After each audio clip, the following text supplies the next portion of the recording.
Alhamdulillah akhirnya kita sampai juga ya. Ini adalah puncaknya.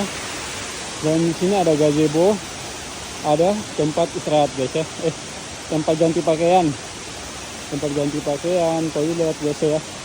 Dan sini ada gazebonya, disediakan tempat sampah-sampah ya, lumayan ya, agak bersih. Alhamdulillah, tidak ada sampah-sampah, jadi dibersihin sama yang kelola ini guys ya, sangat-sangat bersih juga, lumayan. Alhamdulillah. Di sana saya air terjun guys. Kita naik ke atas.